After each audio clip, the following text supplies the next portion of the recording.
Hi guys, Miss Sanchez here. We're going to go ahead and pick up with Monday's ELA lesson first, and then we will go right into our social studies lesson.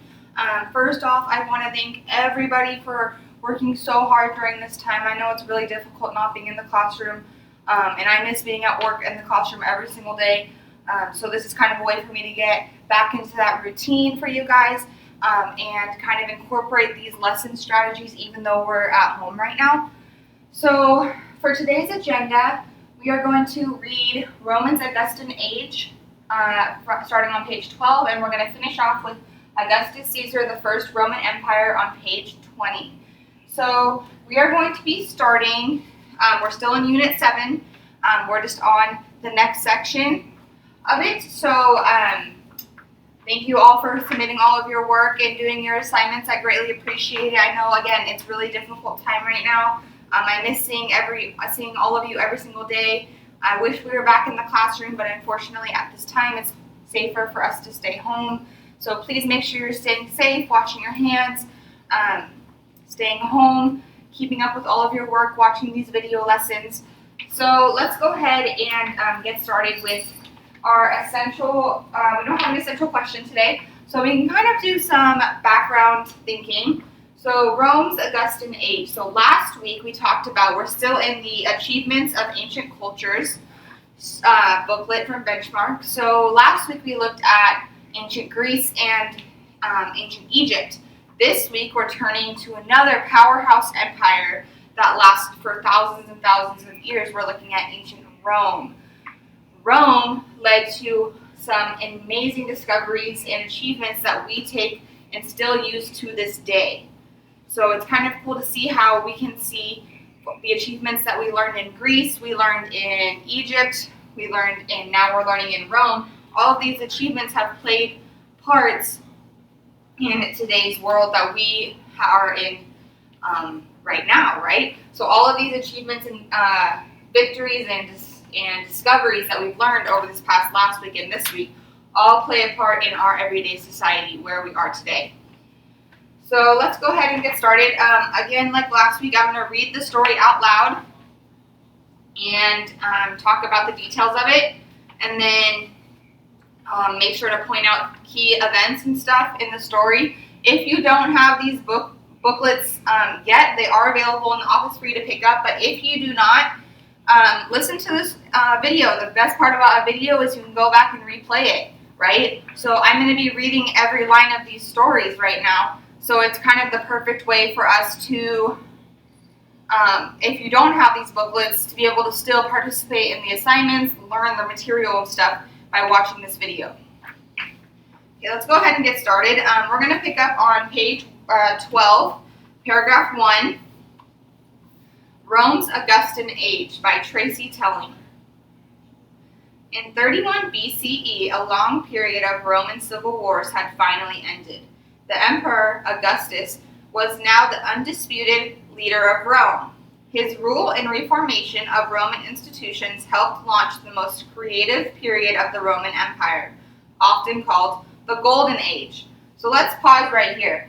Last week we talked about the Golden Age of Greece, and then we talked about the Golden Age of Egypt. Do we kind of see the pattern that's developing, where we're looking at these golden ages of these great, amazing civilizations that led to these achievements, discoveries, and technology advancements in this, per se, golden age of all of those civilizations? So it's kind of cool to see that pattern developing. So today we're looking at the Golden Age of Rome. Okay, picking back up. Often called the Golden Age or the Age of Augustus, it was a time of peace and stability that lasted for more than 200 years. Under Augustus, the Romans began laying roads to connect all of its corners of the empire. Soon, people were saying all roads lead to Rome. Vast aqueducts, public amphitheaters, and forums were constructed. Art and literature flourished. As Augustus said, "I found Rome a city of bricks and left it a city of marble." These accomplishments made Rome the wealthiest and greatest civilization in the ancient world. As the Roman historian Lively observed, Rome has since grown its humble beginnings that is now overwhelmed by its greatness. So I think a main point to point out, I don't have my highlighter up here, so I'm just going to use a pen and mark next to it. Do you guys see where he said, as Augustus said? I'm going to put a little dot there. He said, I found Rome a city of bricks and left it as a city of marble. So he talks about in this period of the golden era of Rome, he found this city, as he would put, kind of run down, right? Damaged from war, and turned it into this amazing marvel that it was, and how it is today. I personally have been to Rome. It was an amazing trip. I went and saw all of these ruins with my own eyes, and it was incredible to see all of the history that is still alive today that you guys can view and discover. So it's incredible to see how Augustus made the city into its marvelous state that it was in, and to this day you can go to Rome and view how it was left behind. Let's go ahead and pick up on page 2 or 13 at the top. Architecture. All the abundant supply of water for public buildings, baths, and gardens, coming from such a distance, tunneling through mountains, and leveling the route through deep valleys, must make this the most remarkable achievement anywhere in the world. One of Rome's achievements of the construction of the aqueducts. The aqueducts were giant bridges that brought water down from the water source in the mountains. Okay, let's take a pause there. I know you guys can't physically raise your hand, but how many of you guys know aqueducts, right? This is a great example of an achievement in technology that was developed in ancient Rome that we use in our everyday world today, right? Our city in California alone has some of the biggest aqueducts in the entire country of the United States. Our water sources from the valley, from the Sierra Nevadas, bring water down to Southern California through these aqueducts. So it's really incredible to see that the technology that was developed in ancient Rome is technology that we still use to this day. Okay, let's go ahead and pick up with where we left off. Built at a slight downward angle, aqueducts were designed to allow gravity to pull the water through the network of channel and pipes. As a result, a steady stream of water flowed downward, carrying water into cities and towns. Aqueducts also brought water to wealthier homes, public fountains into public baths. These baths were vast buildings where Romans went to bathe and exercise. Bathers began their day by entering the sweltering steam room to bath and relax. They took a refreshing dip in a pool filled with cold water. Some Romans even held business meetings in the baths. That's kind of weird, huh? Having your business meeting in a public bath. But at the time, it was an everyday occurrence, so it wasn't like a weird thing to them. Picking up at paragraph 5. The baths were like little communities within the city. Many baths contained libraries, food shops, and gardens. The baths of Caracalla were one of the largest public baths. It could hold more than 1,500 bathers. For many Romans, rich and poor, the baths were a part of everyday life. So they're saying how a lot of times they didn't have running water in their homes. For everyday citizens, Roman citizens, they didn't have water running in their homes. So in order to bathe, they would go to these public baths in order to get in. Obviously, they didn't have showers at the time, but get in their shower or bath at that time, that's where they would go. They would have to go to these public baths. And they were saying how they were cities, right? They weren't just, they were like mini cities. They had food shops, they had libraries, they had stores, everything in there that someone could use and spend the day there. Okay, picking up at daily life. Life in the country was very different from life in the city. In the country, wealthy landowners owned farms and raised livestock. Slaves toiled in the fields. In the countryside outside of Rome, farmers grew grapes, olives, and vegetables. Roman provinces such as Egypt grew grain to feed the Roman Empire's growing population. Cities relied on the produce in the countryside for their wealth and everyday needs. When Pliny the Elder put up a sign, some country property for sale, he wrote, "The property is fertile, rich, and well supplied with water. It consists of meadows, vineyards, and woods, and produces an income from timber." Life in the city, however, was hot and overcrowded. Stalls and shops packed the narrow streets. The bustling markets overflowed with vegetables, meats, and animals. The clamor of vendors and peddlers selling every day from puddings to sausages filled the streets. Although some richer Romans lived in townhouses, a majority of the Romans lived in cramped apartment buildings. Augustus limited the height of apartment buildings to 5 floors. However, some dishonest property owners built additional floors. These buildings were unsafe and often collapsed or burned down. So it's really talking about how you can see that difference, like we were talking about in Egypt and Greece. You can see that difference in the population status, in the wealth status of civilians in Rome. There really was that difference between the wealthy Romans who were able to buy their own homes and have townhomes and stuff, and then a majority of the civilians worked on these farms that were owned by the richer citizens, and they lived in these apartment buildings, and it was super narrow streets, people walking down selling everything. That's how they made a living. So it's like that pattern showing in all of these civilizations. Yeah, they had great achievements and stuff, but there is still that very, very large gap between life as a I'll say working class citizen and a wealthy citizen in these great civilizations. Okay, we're going to pick back up at art and spectacle. The Romans loved games. For example, both the wealthy and the poor flocked to the Circus Maximus, the largest stadium in ancient Rome, where chariot races were held. During Augustus's rule, 77 days every year were devoted to public games. That's a lot of days, right? Races were run on 17 of those days. Spectators cheered on chariots that charged around an oval track. What does that sound like to you, right? So they're talking about chariots going around an oval track and people cheering them on. Does any sport in today's society, in today's world, sound like that took that technology? What about race car driving, dirt biking, any of these things that we took the development and achievement that was made in ancient Rome and morphed it and added to it into our everyday society today, which is still pretty cool to see. Okay, moving on to the next page. The Romans also loved to watch gladiators engage in battle in the Colosseum. The gladiators were slaves, criminals, or prisoners of war trained to fight.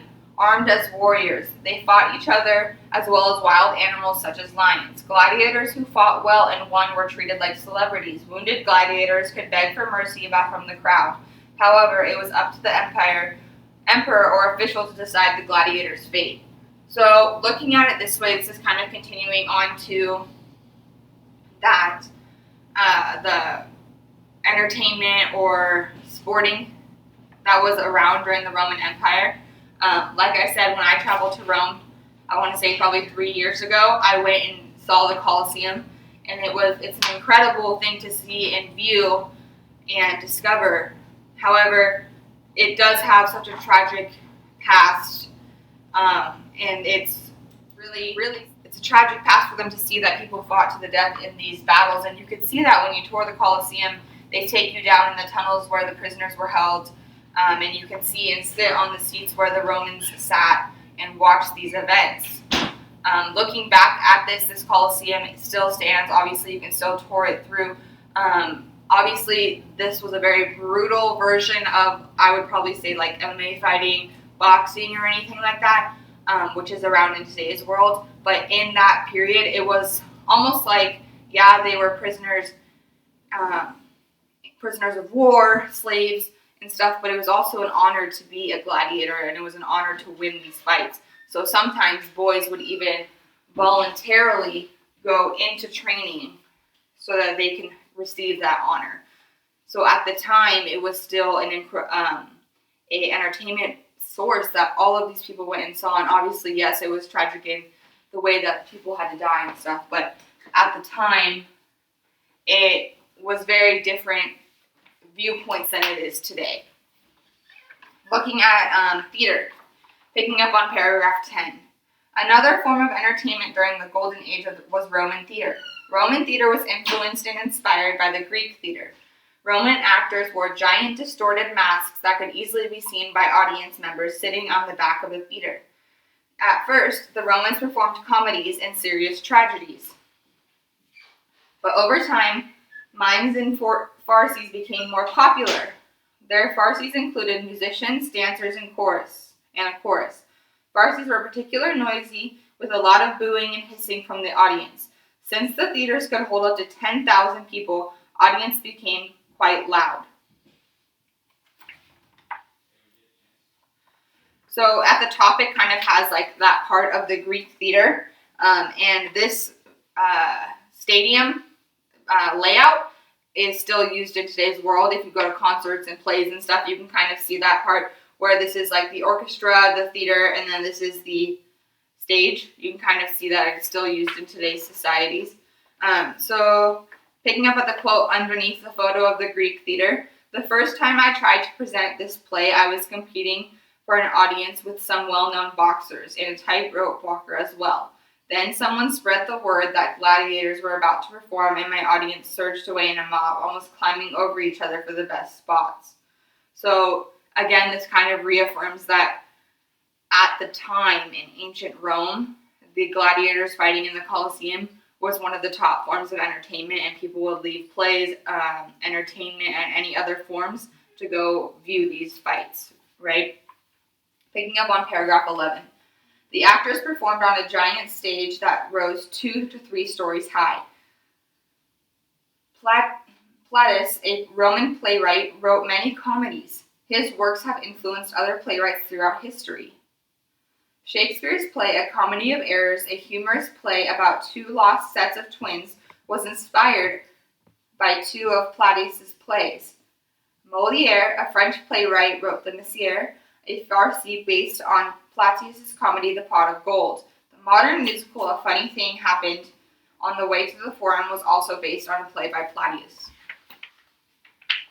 Let's go to the next page. We're almost done with this story, guys. Picking up at writing. The Golden Age saw an outpouring of writing too. Horace, one of the most celebrated of Augustan poets, wrote satires of Roman society and odes to celebrate everyday events. The Roman poet Virgil wrote several important works, including the epic poem, the Aeneid.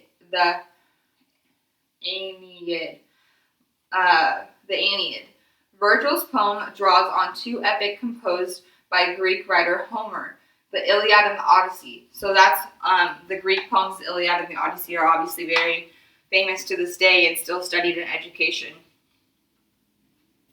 Virgil's poems tell the story of Aeneas, a character from Homer's Iliad who flees Troy after defeat by the Greeks in the Trojan War. In the Aeneid, Aeneas goes on to become the founder of Rome. Other writers who are part of the Golden Age of Latin literature include the poet Ovid, author of the Metamorphoses, a long narrative poem about the history of the world, and Lively, a historian who wrote a comprehensive history of Rome. All of these works have become classic texts of Western literature. Let's go ahead and flip over to crafts. A new craft that Romans helped develop was glass blowing, which is still obviously very popular today, right? So it's cool to see these achievements, discoveries, creations being used in today's world. Before the Romans, making glass was hard work and very expensive. Very few people owned glass items. The craft of glass blowing made glass items cheaper. Now that they could afforded by the middle class, glass became an everyday material. Many Roman buildings during the Golden Age were decorated with detailed marble statues and beautiful mosaics, using hammers and chisels. Artists cut small cubes of blocks of colored marble and sandstone. They would then press the cubes into a soft mortar on the wall or floor to create a picture. These pictures could be simple patterns of flowers and vines. Artists also created more complex mosaics that included gods and goddesses of city life. During the Golden Age, Rome was the most powerful empire in the world. So it's talking about during its Golden Age, it was the most powerful empire in the entire world until it fell. But at the time, everybody was talking about, they said referenced earlier, that all roads led to Rome. Rome was the most powerful, most wealthiest nation in the world. It was not just a time of peace and stability, it was also a time of architecture, art, and literature flourished. It left behind an abundance of wonders, many of which can be seen today.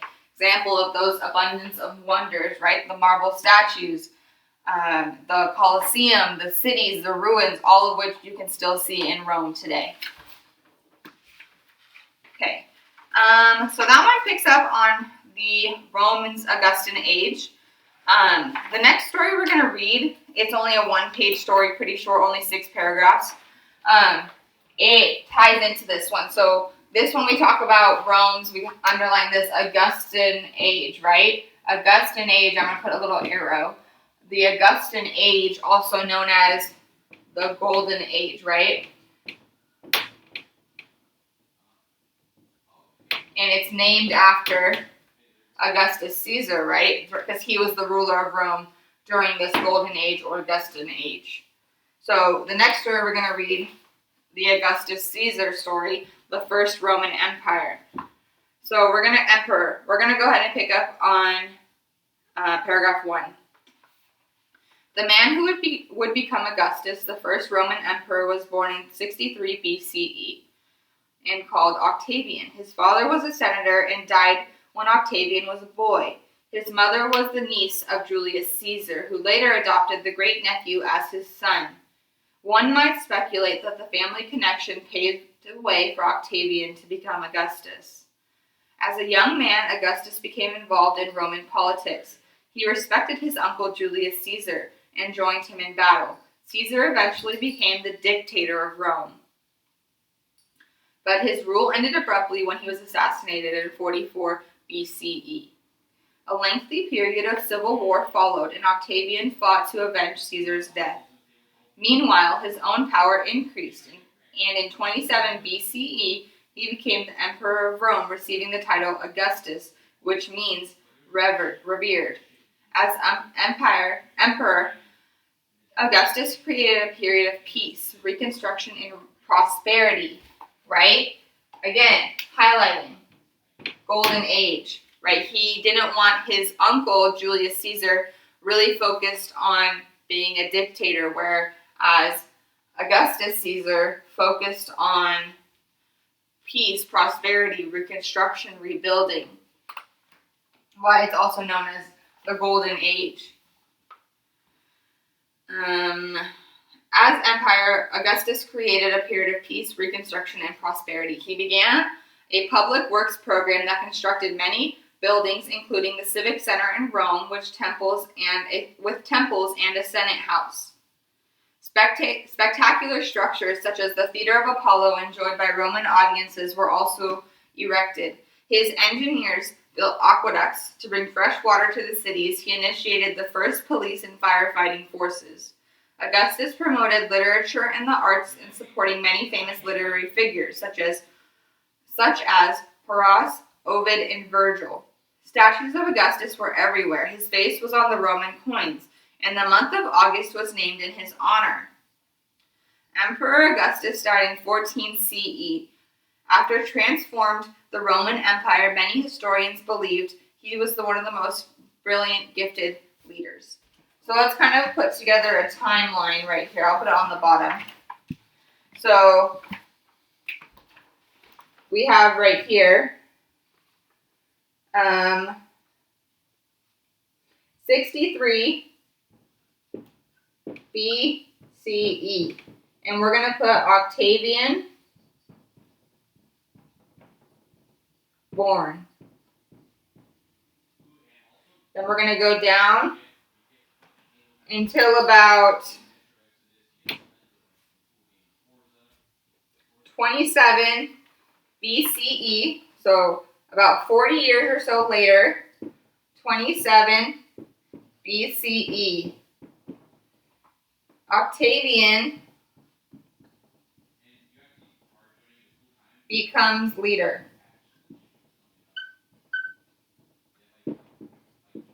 And then he gets born into what? Augustus.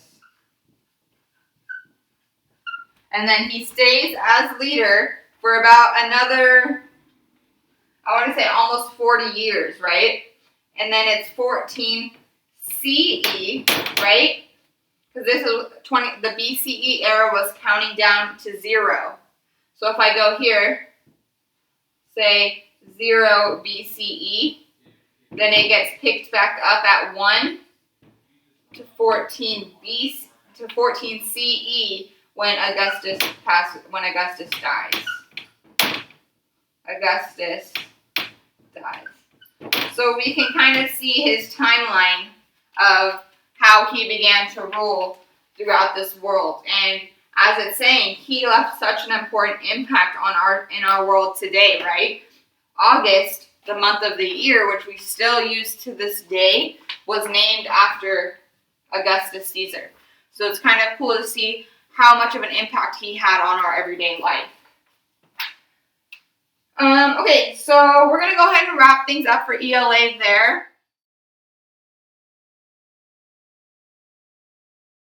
Okay guys, welcome. It's Miss Sanchez here. Today's Monday, April 27th. We just finished our ELA lesson, so we're going to go ahead. Studies Weekly, week 21. So everyone go ahead and grab out their newspapers, or you can just follow along with me by listening. Okay, so let's go ahead and get started. Same thing as last week. I'm going to go ahead and read the page first, and then I'll go through and pick out the things that I feel that are important so that you guys understand the material. So let's go ahead and get started on the top of page 1. So we have much to learn from the ancient Greeks. Greek artists, scientists, and philosophers and mathematicians did much of the work that help us understand our world. One of the most important things we have learned from the ancient Greece is our form of government. Our government is called democracy. The word democracy comes from the Greek word meaning people rule. There are a few types of democracy. The ancient Greeks used direct democracy. That means that every citizen that had a vote on every issue. Not everyone was allowed to be a citizen, however. While Hercules was the ruler of Athens, more than 40,000 male citizens were a part of the lawmaking group. Every 2 weeks, thousands of citizens would gather together to discuss whatever issues had come up. After talking about each issue, those people would vote on what they were going to do. Hercules wanted both the rich and the poor to be a part of his government. However, only free men who were over 18 years or older could participate. Slaves and women were not allowed to vote. So at the time, unless you were a male over the age of 18 and you were a free man, that was the only way that you were allowed to participate in the lawmaking society. So yes, it was a democracy because everyone could share their voice and be heard, but not everyone was able to participate in the voting process, which was a little bit of a difficult scenario as can be expected. But looking at Sparta having a specific oligarchy, meaning they only focused on military, it was a better situation at the time. So there are too many people in the United States to use direct democracy. Imagine trying to have a meeting with millions of people. Instead, our citizens elect leaders to represent them when decisions need to be made. Elected officials serve us in our hometowns, our states, and Washington, D.C. Our type of government is called representative democracy. Another important change from ancient Greece is that all citizens over the age of 18 years or old can vote, regardless of their race or gender. You aren't old enough to vote yet, but the leaders who have been elected in your community still represent you. You can still write an email or send a letter to your leaders. Your voice has value. What are some of the issues that you feel strongly about? So it's talking about how, yes, even though you guys aren't old enough to vote, you're not 18 yet, your voices can still be heard. You can still introduce your ideas, your opinions, your beliefs, anything like that can still be heard even if you're not 18 years or older. But at the time in ancient Greece, if you were not a free man or 18 years or older, they did not want to hear your opinion, if that makes sense, right? Because you weren't able to vote on that issue. You could share your opinion, but it wouldn't necessarily be heard. Okay, moving on to the bottom of page 1. This page is kind of short. Under this Connections tab, who gets the ancient Greek statues? The Greek government would argue that the saying finders keepers doesn't exactly work in the real world, especially when it comes to Greek art.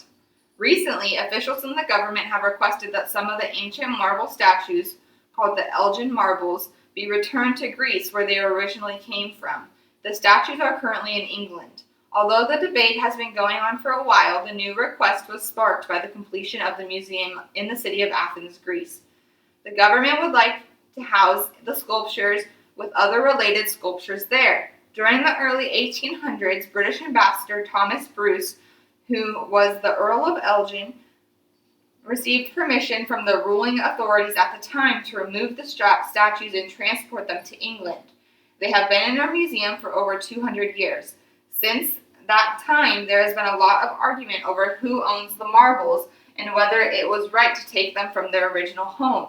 As this recent request would indicate, the debate continues today. The marble sculptures are famous pieces of art that used to be part of one of Greece's most famous buildings, the Parthenon.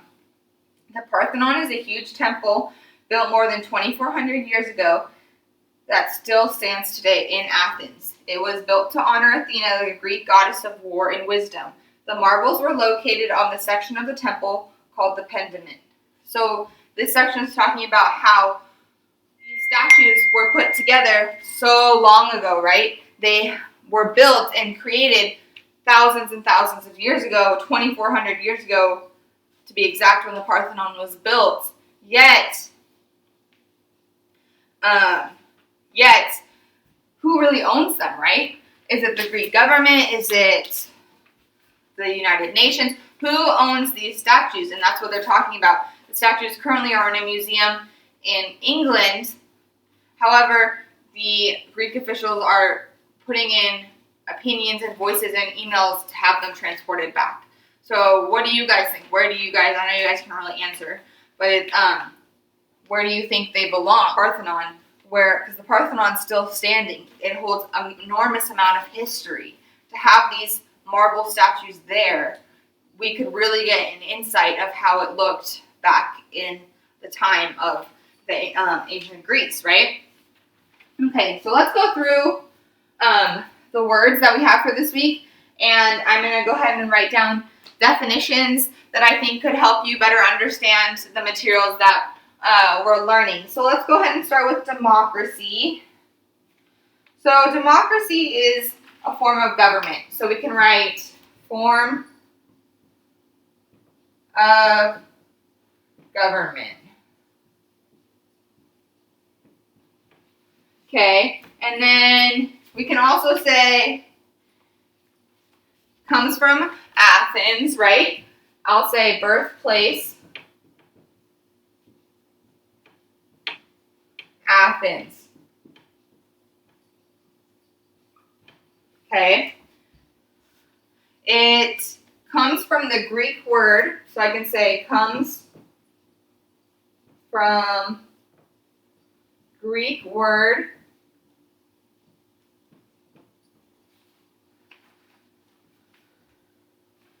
that means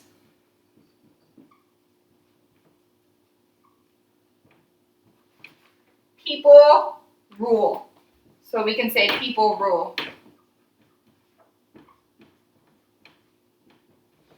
At the time that democracy was enacted, its main focus was to give all of its citizens that were eligible their right to control how the land was run, right? Their right to be able to control what was discovered. Amazing things came out of Athens. We could say trial. So we can say trial by jury. Democracy is another one. All of these incredible things came out of Athens, right? It came out of this birthplace to where we were allowed and the citizens were allowed to share their voice. The United States today is a democracy form of government.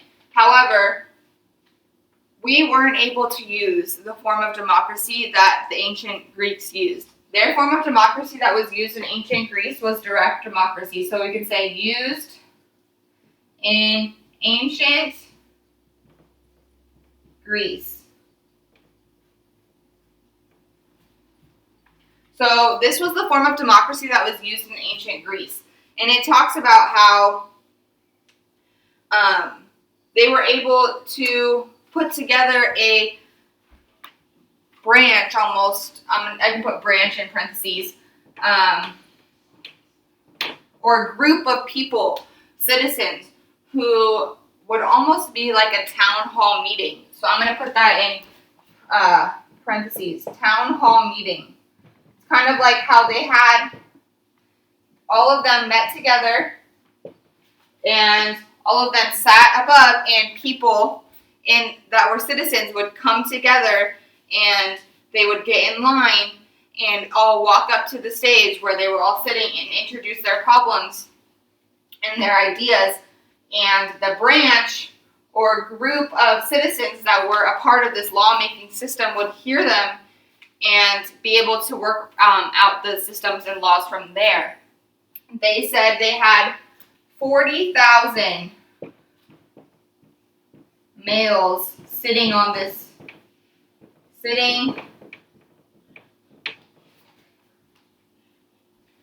in this lawmaking group.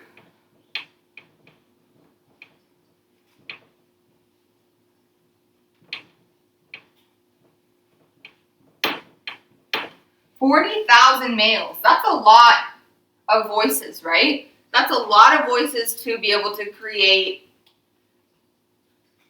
and agree on things. Do you think that 40,000 people can agree on one thing unanimously?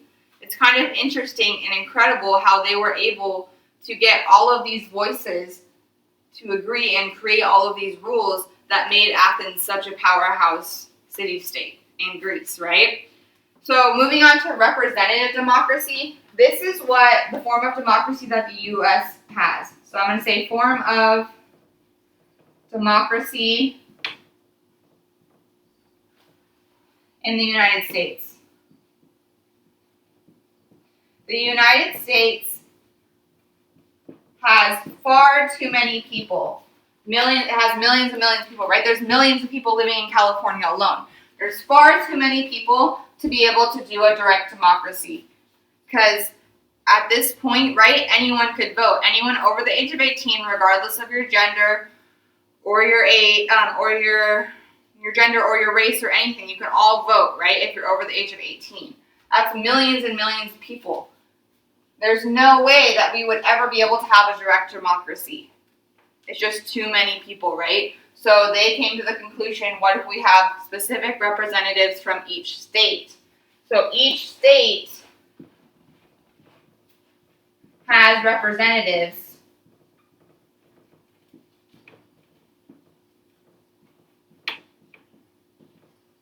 who are the voices